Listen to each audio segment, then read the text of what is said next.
আমাদের প্রত্যেকের জীবনে একটা আশ্রয়ের নাম বন্ধু। কখনো প্রচন্ড অভিমান চুরমার হয়ে যাওয়ার পর নিজেকে নতুন করে খুঁজে পাওয়ার জন্য হলেও এমন একজনকে পাশে প্রয়োজন। মনের গহীনে জমানো প্রিয় মানুষের সাথে কাটানো স্মৃতিগুলো নির্দ্বিধায় কার কাছে বলবো, যদি না একজন বন্ধু থাকে। বিষণ্ণতার দিনে যখন নিজেকে নিজের বোঝা মনে হয়, তখন সেই কষ্টের গল্পগুলো মনোযোগ দিয়ে শোনার জন্যও একজন মানুষ বড় প্রয়োজন। রাস্তার ভিড়ে কাউকে দেখে ভালো লাগার সেই মুহূর্তটা ভাগাভাগি করা, কিংবা মানিব্যাগের সেই কটা টাকা হাসি মুখে খরচ করে পেলার নামেই বন্ধুত্ব। কখনো অজাদা ঝগড়া করা, কখনো দোস্তর ঘড়িটা তো দারুণ বলে সেই কবজি থেকে খুলে নিয়ে যাওয়া আর ফেরত না দেওয়া। এই খুনসুটিগুলোর জন্য হলেও তো একজন বন্ধু লাগে।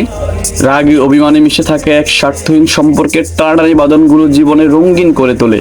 যার জীবনে নিজের মতো করে কথা বলার একটা মানুষ আছে, যে কোনো দ্বিধা ছাড়াই মনের লুকানো কথাগুলো বলতে পারে, সে সত্যি এই দুনিয়ার সবচেয়ে ভাগ্যবান মানুষের একজন।